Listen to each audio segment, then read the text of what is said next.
Emma, capítulo 41. Nesse ambiente de esquemas, esperanças e conivências, junho chegou a Hartfield. Para Highbury em geral, o mês não trouxe mudanças consideráveis. Os Elton ainda falavam de uma provável visita do Suckling e do uso que fariam do luxuoso landau deles. Jane Fairfax continuava na casa da avó e, como o retorno dos Campbell da Irlanda havia sido adiado mais uma vez, a data da volta marcada para agosto, em vez de no meio do verão, ela deveria permanecer na cidade por mais 2 meses, desde que conseguisse escapar da Sra. Elton e evitasse de ser levada a aceitar uma situação fantástica contra sua vontade. O Sr. Knightley, que por alguma razão só por ele conhecida, desgostara de imediato de Frank Churchill. Gostava cada vez menos dele. Começou a desconfiar de que o jovem cavalheiro tinha segundas intenções ao aproximar-se de Emma. Parecia incontestável que a jovem dama era objeto de sua afeição. Tudo deixava isso bem claro. As atenções dele, as insinuações do pai, o silêncio reservado da madrasta, tudo combinava com perfeição. Palavras, atitudes, discrição e indiscrição, tudo contava a mesma história. Mas enquanto tantos empurravam o Sr. Frank Churchill para Emma, e Emma o empurrava para Harriet, o Sr. Knightley começava a desconfiar de que o jovem cavalheiro nutria certos sentimentos por Jane Fairfax.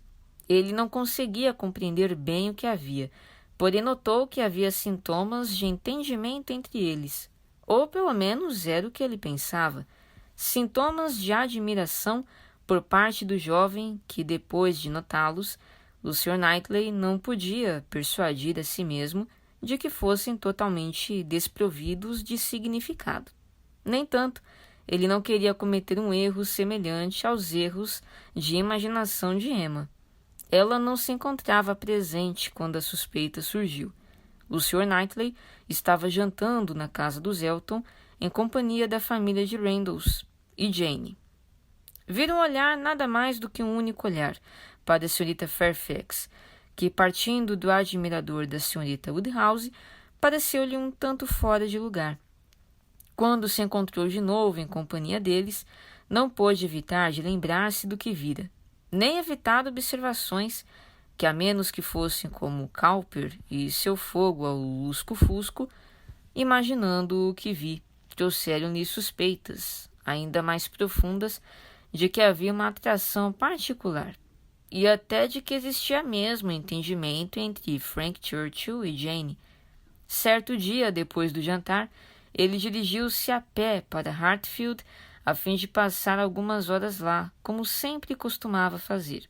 Emma e Harriet estavam saindo para uma caminhada, então ele as acompanhou, e ao retornarem, encontraram um grande grupo que, como eles, haviam julgado melhor caminhar cedo, pois ameaçava chover. O grupo encontrado, por acaso, era formado pelo Sr. e a Sra. Weston, o filho dele, a Srta. Bates e a sobrinha. Todos se juntaram, e ao chegar aos portões de Hartfield, sabendo que seria o tipo de visita do agrado de seu pai, Emma convidou todos para entrarem e tomarem chá. O grupo de Randalls concordou de imediato, e depois de falar durante tempo bastante longo, a Srta. Bates, que poucos escutaram, também considerou possível aceitar o convite da Sra. Woodhouse. Quando entravam, o Sr. Perry passou a cavalo. Os cavalheiros conversaram a respeito do cavalo dele. Falando nisso, disse Frank Churchill à Sra. Weston, o que aconteceu com o plano do Sr. Perry de comprar uma carruagem? Surpreendida, a Sra. Weston respondeu, jamais soube que ele tivesse feito tal plano. Como assim? Foi a senhora quem me informou. Escreveu-me contando isso há uns 3 meses.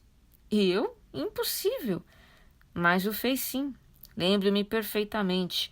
Até especificou que isso deveria acontecer logo. A Sra. Perry havia contado a alguém e estava muito feliz com a ideia. Tinha sido tudo obra da persuasão dela, pois temia que o fato de ele ficar exposto ao tempo poderia fazer-lhe muito mal. A senhora lembra agora? Juro que nunca ouvi falar desse assunto até este momento. Nunca ouviu? Santo Deus, como pode ser? Então, devo ter sonhado, mas acreditava totalmente que... Senhorita Smith, parece-me que está caminhando como se estivesse cansada. Creio que não ficaria triste se estivesse em sua casa neste momento. O que foi? Que foi? Interferiu o Sr. Weston. Estão falando sobre Perry e a carruagem? Perry vai comprar uma carruagem, Frank? Fico feliz por ele poder comprar uma. Ele mesmo lhe contou? Não, senhor, negou o filho rindo. Parece que ninguém me contou isso, mas é muito estranho. Eu, na verdade, acreditava que a Sr. Weston houvesse mencionado esse fato em uma de suas cartas que recebi em Scombe há várias semanas, mas como ela declara que nem sequer sabia do assunto, é claro que deve ter sido um sonho. Sou um grande sonhador. Sonho com as pessoas de Highbury quando estou longe daqui, e depois de ter sonhado com todos os meus amigos, começo a sonhar com o Sr. e a Sra. Perry.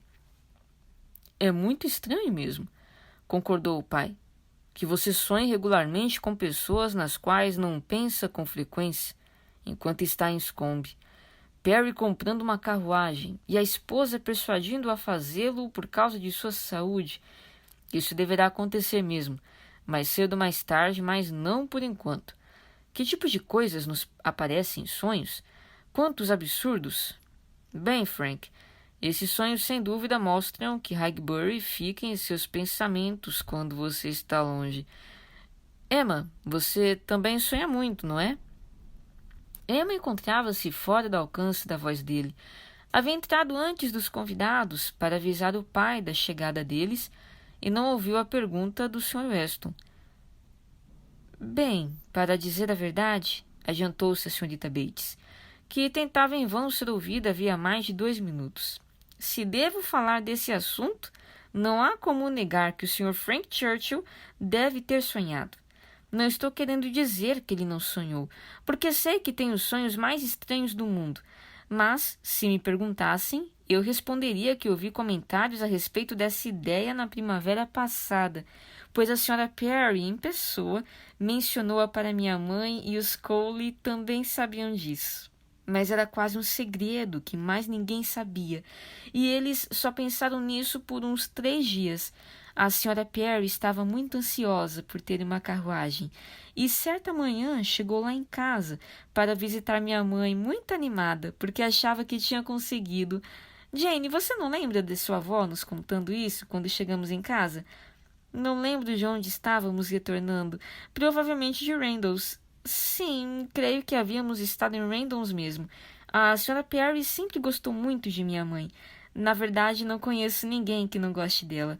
E contou-lhe isso em confidência. Não fez objeção a que soubéssemos, claro, mas avisou que não deveríamos passar a notícia adiante. E daquele dia até agora nunca mencionei o fato a ninguém. Por outro lado, não posso garantir que não haja mencionado o assunto sem querer, porque sei que às vezes falo de algo antes de perceber do que se trata. Falo muito, todos sabem, e agora mesmo acabo de deixar escapar algo que não deveria ter falado. Não sou como Jane. Bem que gostaria de ser. Posso garantir que ela nunca traiu o menor segredo de alguém em sua vida. Onde está ela? Oh, um pouco mais atrás. Lembro-me claramente da Sra. Perry lá chegando. Um sonho extraordinário, sem dúvida. Entravam na casa. Os olhos do Sr. Knightley passaram da senhorita Bates para Jane, do rosto de Frank Churchill, onde imaginou perceber confusão reprimida ou oculta sob uma risada. O cavalheiro passou involuntariamente a olhar para ela, que se encontrava de fato um pouco mais para trás, muito ocupada com seu chale. O Sr. Weston já havia entrado. Os outros 2 cavalheiros esperavam à porta que ela parasse, e o Sr. Knightley desconfiou de que Frank Churchill queria atrair o olhar dela, fitando-a com surpreendente intensidade. Mas foi em vão, pois Jane passou entre eles, sem olhar para nenhum dos 2. Não havia tempo para maiores explicações. Devia-se aceitar a ideia do sonho, e o Sr. Knightley tomou seu lugar à grande e moderna mesa circular que Emma introduzira em Hartfield. ninguém além dela teria o poder de colocá-la ali e persuadir o pai a usá-la. Em vez da pequena mesa Pembroke, na qual 2 das refeições diárias do velho cavalheiro tinham sido servidas durante 40 anos, chegou o momento de tomar chá e ninguém parecia ter pressa de partir. Senhorita Woodhouse, disse Frank Churchill após examinar uma mesa às suas costas, que podia alcançar mesmo sentado. Seus sobrinhos levaram embora o alfabeto deles, a caixa de letras. Ela costumava ficar aqui. Onde está? A tarde está monótona e deve ser tratada como uma tarde de inverno e não de verão. Nós nos divertimos muito com aquelas letras certa manhã. Poderíamos fazê-lo novamente. Emma gostou da ideia. Foi pegar a caixa, as letras foram rapidamente espalhadas pela mesa. Várias pessoas passaram a formar palavras para si mesmas ou parte dela para que os demais completassem. Aquele jogo silencioso era particularmente atraente para o Sr. Woodhouse, que costumava sentir-se perturbado com as brincadeiras mais animadas que o Sr. Weston ocasionalmente introduzia. Naquele momento, o idoso senhor dedicava-se à felicidade de lamentar, com suave melancolia, a partida dos pobres menininhos, ou a comentar animado quando pegavam uma das letras largadas perto dele, como Emma as desenhara belamente. Frank Churchill formou uma palavra diante da senhorita Fairfax, que olhou rapidamente ao redor da mesa e dedicou sua atenção à palavra. Frank estava sentado ao lado de Emma, Jane diante dos 2, e o Sr. Knightley colocado de forma a ver todos eles. E era sua intenção observar o mais que pudesse, chamando o mínimo possível de atenção. A palavra foi descoberta e posta de lado com um leve sorriso. As letras que a formavam deviam ser imediatamente misturadas com as outras, impedida a visão dos demais. Porém, as letras, já misturadas entre si, não foram juntadas às outras, e Harriet, ansiosa por montar uma palavra, dedicou-se febrilmente ao trabalho. Estava sentada ao lado do Sr. Knightley e virou-se para ele em busca de ajuda. A palavra era gafe, e quando Harriet declarou-a em alta voz, com entusiasmo, o rosto de Jane ficou vermelho, dando à circunstância um significado que de outro modo não seria perceptível. O Sr. Knightley tentou relacionar a palavra com o sonho, mas como isso poderia se dar estava além de sua compreensão.